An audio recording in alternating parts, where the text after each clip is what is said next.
the Lord. Today we shall read Luke 14, verse 11. For all those who exalt themselves will be humbled, and those who humble themselves will be exalted. పిల్లరా, ఈ యొక్క ఉదయకాల సమయంలో దేని వాక్యాన్ని చదువుకుందాం.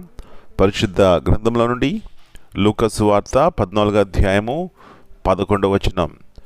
తన్ను తాను హెచ్చించుకునేవాడును తగ్గింపబడును, తన్ను తాను తగ్గించుకునేవాడు హెచ్చింపబడునని చెప్పెను.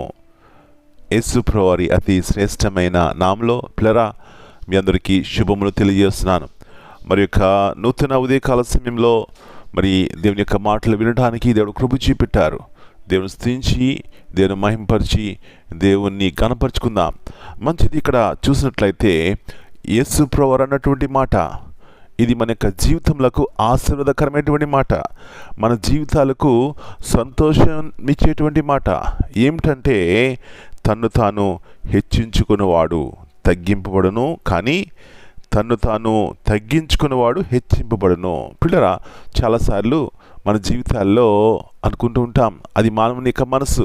నన్ను హెచ్చించాలి, అందరూ నన్ను గౌరవించాలి, నన్ను అది చేయాలి, ఇది చేయాలి అనుకుంటాం. మంచిదే. కానీ మనుషుల దృష్టిలో కంటే దేవుని దృష్టిలో నేను ఘనమైన వాడిగా ఉండాలి, దేవుని దృష్టిలో యథార్థవంతుడిగా ఉండాలి. తగిన సమయంలో ఆయన నన్ను హెచ్చిస్తారు, ఘనపరుస్తారు అని పిల్లరా, అలాంటి విశ్వాసం అనుకున్నప్పుడు అబ్బా మన దినాలు ఎంత మనశ్శాంతిగా ఉంటాయండి. ఎలాంటి సమాధానకరంగా మనమున్న స్థలాల్లో ఉంటాం. దేవుని యొక్క ప్రేమను ఎలా చూపెడతాం, దేవుని యొక్క క్షమించే గుణమును మన జీవితాల ద్వారా ఇతరులకు కనపరుస్తాం. ఇవన్నీ కూడా తగ్గించుకునే మనసులో ఉంది. ఎప్పుడైతే హెచ్చించుకుంటామో, ఎప్పుడైతే గర్వం ఉంటుందో పిల్లరా, నష్టపోతాం. మనం నష్టపోతాం. మన కుటుంబాల్లో అసమాధానం ఉంటుంది. కాబట్టి నా ప్రియ సహోదరి, ఇలాంటి తగ్గించుకునే మనసును కలిగి ఉందాం. దేని వైపు చూద్దాం. తగిన సమయంలో ఆయన మనల్ని హెచ్చిస్తారు. ఆయన మనల్ని హెచ్చిస్తే అది మనకి ఆశీర్వాదం. అలాంటి కృప ఈ ఉదయకాల సమయంలో దేవుడు మనందరికీ దయచేయనుగాక. ప్రార్థన చేసుకుందాం. ప్రభువా, పరిశుద్ధమైన తండ్రి, మరి యొక్క నూతన ఉదయకాల సమయాన్ని బట్టి మీ కొందనాలు నాయనా. మీ మాటల ద్వారా మమ్మల్ని బలపరుస్తున్నారు, మీ కొందనాలు.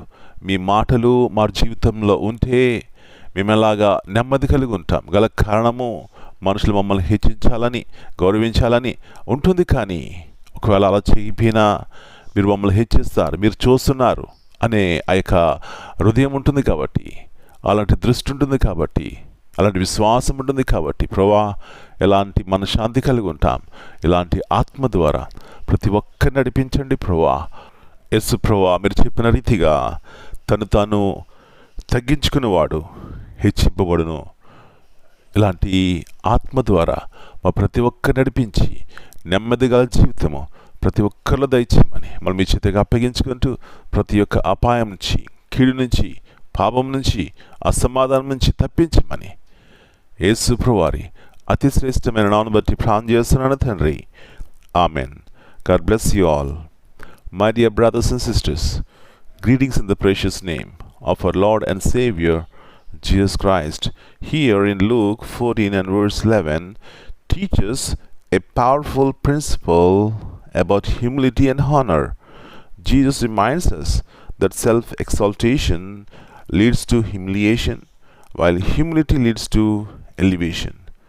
In both personal and professional life, those who seek recognition for themselves may ultimately be humbled, but those who serve with a humble heart without seeking attention will be honored in due time. Amen.